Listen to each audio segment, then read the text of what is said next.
Hey guys, welcome to episode 14 of the Meltdown. Today is Wednesday the 14th of 24th of 2016. The Meltdown is a weekly 20-minute podcast about the current meta in Hearthstone. Each week we'll focus on a specific deck and provide insight on how to pilot the deck in order to succeed on the ladder. However, due to the giant turmoil that is One Night in Karazhan, instead of featuring a deck list, we're actually going to talk about how to prepare for something different. We're going to talk about how to prepare for a tournament instead. My name is Dominic Silver Dragon Duane, and of course I have my legendary co-host Nate Walter next to me. How's it going, buddy? It's going great. I'm excited to talk about the last week of Hearthstone with the meta, and I'm also excited that we have our special guest Duane on the show today. Sounds good. Hey, Duane, yeah. Welcome to the show. Welcome to the show, Duane. Do you want to tell everyone a little bit about yourself? Yeah, my pleasure to be here. My first time to be on a show. So I've been playing Hearthstone for a good 2-3 years. Just joined the competitive scene and had some good results. I'm here to share some of my tactics and the meta breakdown, basically, with all the audience. Sounds good. So Nate, you actually know Duane a little bit better than I do. What else? What has he done so far? You were really excited to tell me about him. Actually, I'll let Duane take it away. Duane, how have you done in your recent tournaments? The two biggest tournaments I've been in were the spring preliminaries. I top 8'd in that, went to the championship, but unfortunately wasn't able to take it home. And then more recently, there was the DreamHack Montreal, where I came in first place. So I did pretty well. Hopefully I can continue that trend. Yeah, that's amazing to win a DreamHack. That's crazy good. Yeah, so that's definitely really high up there. Hearthstone being such a numbers game, it's really, really difficult to make it in. Meowth definitely talked about that last week. He actually made top 8 this time. But yeah, it's extremely hard, and the little mistakes really do add up to a lot. So congratulations on winning a DreamHack. That's crazy, and thank you for coming on to the show. This week we'll talk about this week we'll talk about our personal Hearthstone news, general Hearthstone news. We'll talk about the Temple Storm meta report and the Vicious Syndicate Data Reaper report as usual. And then we'll ask Duane a lot of questions about how to prepare for a tournament, seeing as he's won DreamHack before. So, a lot of news. Wing 3 comes out tomorrow. Are you guys excited about Wing 3? Are there any cards you guys are really looking forward to playing with? Definitely. The Curator, yeah. That's going to be a control card for sure. Or even just a mid-range card. I think it's going to be really good, yeah. What about you, Nate? Yeah, I love the Curator as well, just because I think it's going to create this whole new archetype, hopefully, when you can, mix and match Murlocs, Beasts, and Druids. So really looking forward to that. And also Purify, of course. Oh, yes, Purify. Silencing some of your own creatures, so look out for Purify. You're just going to be broken. And guys, you guys forgot about Menagerie Warden. You know how broken that thing's going to be? It's going to be amazing. Well, that was the obvious one. Yeah, that's true. Okay, that's what I'm looking forward to. No worries. Let's talk about the Temple Storm meta report. Nate, please take it away from here. Yes, sir. So this week we have in Tier 1 3 decks. Number 1, Aggro Shaman. Number 2, Token Druid. Number 3, Dragon Warrior. And then at Tier 2 we have number 4, Zulok. And number 5, Mid-Range Shaman. Duane, do you agree or disagree with these top 5 decks that Temple Storm listed? I generally do agree. First of all, these are the most common decks. Aggro Shaman, Token Druid, and Dragon Warrior. Zoo is kind of falling out of flavor is just because of the existence of Warrior up there. So that's why I feel like Warrior before Shaman, Warrior before Zoo is the right call. And Aggro Shaman, one aspect about the ladder is that to get to Legend, you just want quick and efficient games. And Aggro Shaman is a very good deck, and you play very fast games. And Druid does that a lot too, so yeah. Yeah, you make some good points. And those top 4 decks, I was listening to preliminaries, the US preliminaries this last weekend, and not only are those like the most popular on the ladder, they're also like the most popular in tournaments as well. So I think those 4 decks are really here to stay for a while until the next big expansion, at least. Yeah, it's really difficult when ladder decks are permeating into tournament decks. Like I feel like they should be a little bit different, just because you're facing different opponents. But when they're the same, it's a little weird to watch tournaments. But I mean, if it does really well in both, then that's just the meta currently. Let's talk about the Data Reaper report. Nate, you want to go through that as well? Sure. So again, it's same format essentially. So tier 1, 3 decks. We have Aggro Shaman. These are for all rankings, by the way. Aggro Shaman, 53% win rate. Dragon Warrior, 52% win rate.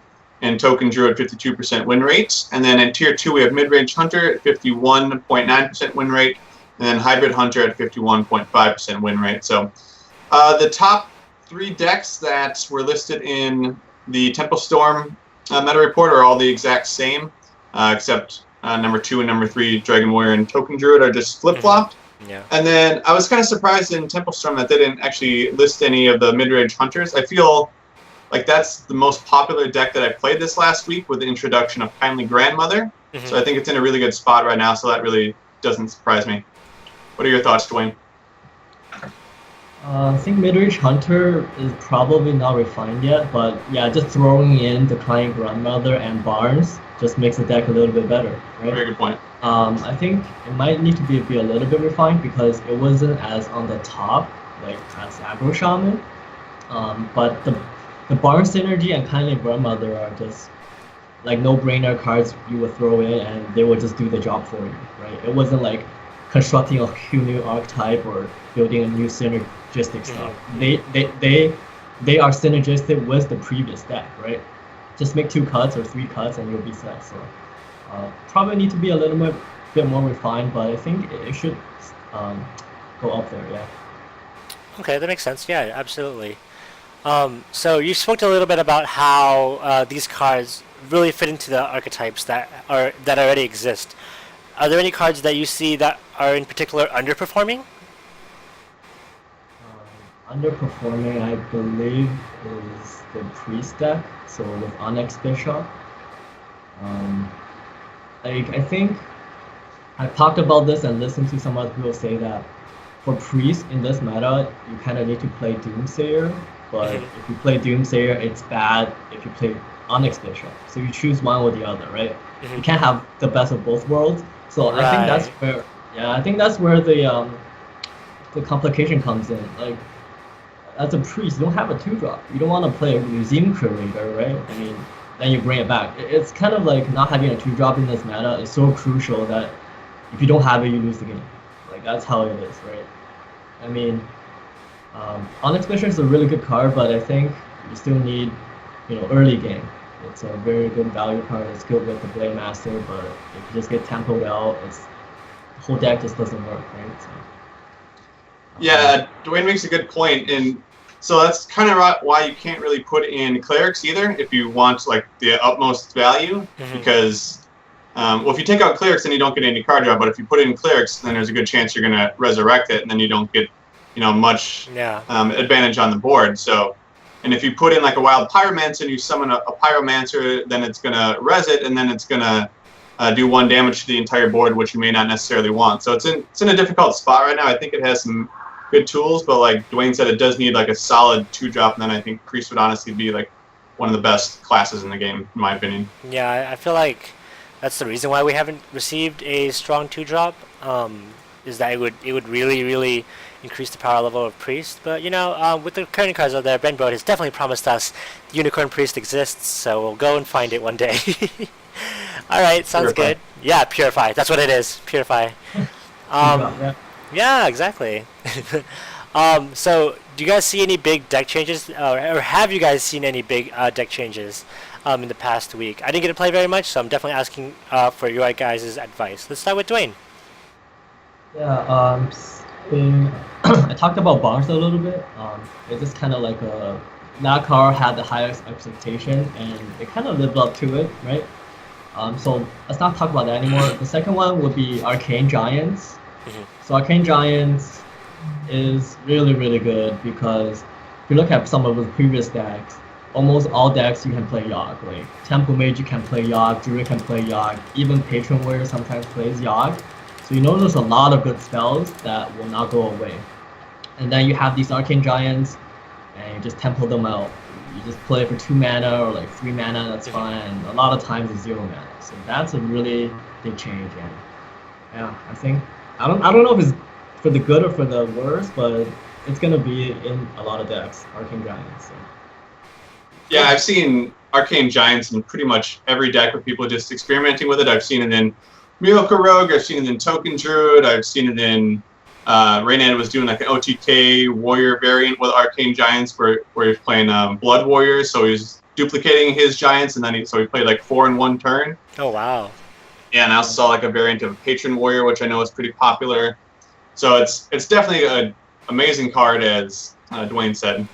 The one I wanted to talk about that was vastly underlooked so far is Wicked Witch Doctor. I think the verdict is still out whether this card is actually affecting the meta that much or not, but I've seen a lot of good players like Brodan, for example, playing this, the Totem Shaman. So it runs like Totemic Mites, it runs Primal Fusions, it runs the Wicked Witch Doctor, and basically all you're doing is just creating totems, and then you're buffing these totems, and then you're getting like 0-4, 0-6 totems, and basically your opponent just can't clear them, and then eventually you just Bloodlust and win. So I think it's a new variant that we should be looking out for, to be honest. Cool. Yeah, well, I'll definitely keep my eye out on that. Maybe try it out myself, see how well it does. Alright, so that's pretty much it for this week. Let's go into what we're here for, which is how to prepare for a tournament. So, watching the Meta Meltdown, you've definitely got an idea that Aggro Shaman does very well, and that, how to play on the ladder. But, if you want to take it to the next step, you want to enter tournaments. So, that's what Duane here is for. So before you can enter any tournaments, how do you find them, Duane? So before I enter tournaments? Yeah, like how do you find tournaments to play in? Oh, okay. Well, I generally use Battlefy or Strivewire, and then sometimes Blizzard will have a news. Like on Battle.net, there's a news section telling you what's coming up. So I usually I'm pretty good at following up on that. So that's how I find tournaments. Those are the 2 biggest websites, and usually there's a lot, like almost a tournament every 2 days at least, for sure. Oh wow, okay, that's pretty often. Yeah. All right, cool. So then, now that you've found tournaments, can you give us a little run through of like what you do in order to prepare for a tournament? Okay. So one very important thing is, so as a new player, if you're just getting into these tournaments, please read the rules. It's very, very important. Yes. I mean, you might think it's a joke. I mean, a lot of times we'll have my opponents say, "Oh, I thought it was best out of 3, whereas it's the best out of 5." Or you have last year's standing and versus Conquest with a ban or without a ban. So it's very important to do that, and then you can kind of sit down and look at your decks, see what's the best for them, and how to prepare. Well, I think just for open tournaments, right? For open tournaments, you want to bring the decks you are most comfortable with. Okay. Because generally that's how other people prepare. So if you know one deck is good, so for example, I don't think I've ever brought Rogue. Like I know that Rogue could be good in some of the 1 or 2 of the tournaments, but I just wasn't that comfortable playing with it. I see. I probably had the least game playing with Rogue and Free, so I'm just not comfortable in those decks. Cool. Anything else in terms of how to prepare? Just practice. Don't be nervous. I mean, everybody has that, icebreaker, right? Like when I first started playing tournament, I got so nervous. I'm like, what should I bring? What should I play? How does Battlefy even work? Right, all that stuff. But if you play just one tournament through, no matter what the result, you build that tournament experience. You'll know that other side of the computer, your opponent might not be just, you could be friends, right? You could be a nice guy. You just can play like a friendly battle, right? That's the environment you want to be in, so you don't so you're not all nervous and making play mistakes and. Duane, since you're talking about bring the decks that you're most comfortable with, how much is a factor of what you think the tournament that you're going to play in? How much of a factor do you think the meta would be? So, if I anticipate everyone's going to bring a Zoolock, do you want to, bring a deck that you may not be all that comfortable with, that that's going to do really well against it, or do you still want to stick with, your bread and butter more? For myself, I will still stick with my bread and butter. It's just that if you bring a deck, I mean, I know for a lot of high rank players or pro players, it's different. They're pretty much you play everything. Yeah, exactly. Yeah, exactly.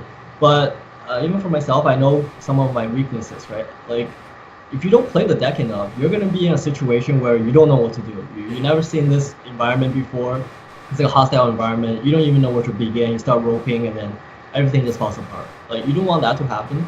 You want to be playing in an environment where you know exactly how the matchup goes.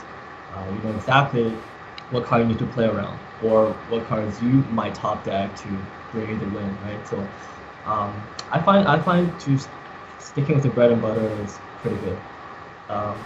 For myself, for bigger tournaments, I would definitely prepare more with my practice partners, mainly Talion and Sidonia, to kind of go through some of the decks, to look at bots, to look at what Europe is doing, because generally they have the tournament before us, like the preliminaries, they have it before us, and then go from there, right? At that time, you're probably looking at maybe shifting a little bit in terms of the decks. Okay, cool. So you talk about practice partners. Where do you find those things? I know of only one place, which is the competitive Hearthstone subreddit. I know that I think weekly they have a thing where you can, put up your information and look for practice partners. But is there anywhere else where you particularly go look for practice partners? To be honest, no. I know that you can, like, I'm in a Facebook group as well where you can, always talk about the decks, posting decks, finding someone to play with you, right? My first practice partner is Talion, because he is my friend, and we both used to play other card games. Okay, cool. So that's my first practice partner, and then as you play more games, as you get in tournaments, you just add these people. Yeah, for sure. And honestly, 1 out of 10 people you add on the ladder will be the one that's not gonna be raging. So sometimes you might want to consider that. I know. When you play good games, you feel like it's good games. I try to add my opponent. I think I get maybe two to go through out of 10. I know that sometimes you kind of roll them, so you're like, oh man, they're probably not gonna add me. But a lot of times where you're like, just want to compliment on their play. I mean, not everyone on the ladder is a-hole, right? Like, I mean, they are player interactions, right? So I think that's a very good place. Just the people you meet on ladder that do decide to take your friend request. So, yeah. No, yeah, exactly. Nate likes to BM at the end of games, but I swear he's a good guy. It's friendly BM. Yeah, for sure. Sounds good. No, that's how Duane and I actually met. I think he beat me on ladder. Of course, he beat me, and then I think I added him. I think that's how it went, right? I think so. Yeah, I was thinking I wouldn't want to add you, but I'm like, okay, I'll let it through, and then it turned out to be, hey, just a cool guy. Just want to share some of the plays or talk about it, right? Yeah, definitely. Sounds good. So you can find them on ladder. You can find them at the competitive Hearthstone subreddit. Those are the two main places that I would look for. And like you said, the tournaments that you enter, you'll definitely meet people in there that also want to practice. So that's really cool. So as you're playing tournaments, do you ever get nervous? I know you talked about a little bit about it when you first started. How did you overcome that anxiety, or how did you overcome that nervousness? I mean, for a lot of things, it's hard to do. It's hard to do like one-shot thing. Like, you kind of need to try a couple times, I guess. So just as experience builds, as you get to know better what the environment is, it doesn't feel hostile, right? First time I played, I'm like, oh man, how do I add my opponent? Right? Where do I find his battle tag? Sometimes it's not that obvious, right? Like, you find his battle tag, and then take screenshots of your decks. You can't have more than how many decks. So like, once you get through all that, all the technical stuff, you'll be in an environment where you're comfortable with, and you just want to keep playing these tournaments, because you get to play good players. You get to maybe sometimes win a little bit of a prize, and that's how I overcame it, just by playing more. There's really no other way. I mean, maybe have a friend help you, I guess. Maybe look over you or spectate you, so you look less nervous. But some people get more nervous, so I'm not sure that's the right approach for everyone. But All right, definitely. That's really good advice, regardless. Yeah, and honestly, like, I think the best thing to do in regards to tournaments is to keep playing in them, regardless of whether you end first place or last place. The more tournaments you play, the more comfortable you are in that setting. So yeah. So someone watches our Meta Meltdown, and they've seen you, and they aspire to enter tournaments. What is the one piece of advice that you would give to a new tournament player? um, I would say just be confident in yourself and in the decks you play. Don't kind of just switch gear all of a sudden because your friend said, "Oh, this deck was really good in the tournament I played." That might not be the deck you're comfortable with. So just stick to your guts, stick to the deck you're comfortable with. Be confident in yourself. I mean, everybody makes mistakes. I've made tons of mistakes in my past. I didn't feel ashamed. I felt like I'm not gonna make that mistake again. That's how I felt, right? So just keep that in mind, and then you get better. You like the tournament environment more. Cool, sounds good. Do you guys have any final thoughts before we close out the show? I'm really excited about the new wing. Oh yeah, all right, yeah. So am I. Yeah. I'll get to play it tomorrow. And, Yeah. and what about you, Nate? Yeah, I'm just excited for new cards as well. I played a crap ton of games in this last week. I think I played like 130 on ladder, just trying out different stuff. So I'm looking forward to trying out some of the new cards tomorrow. Cool, no worries. And as for me, actually, I have a little bit of news. On October 8th at UC Riverside, if you're in the area or if you're in OC, I will actually be hosting. I'm actually the CEO of HighlanderCon, which will have a Hearthstone tournament. So if you're in the area, you can definitely come over there, play some games, and I'll be casting as well.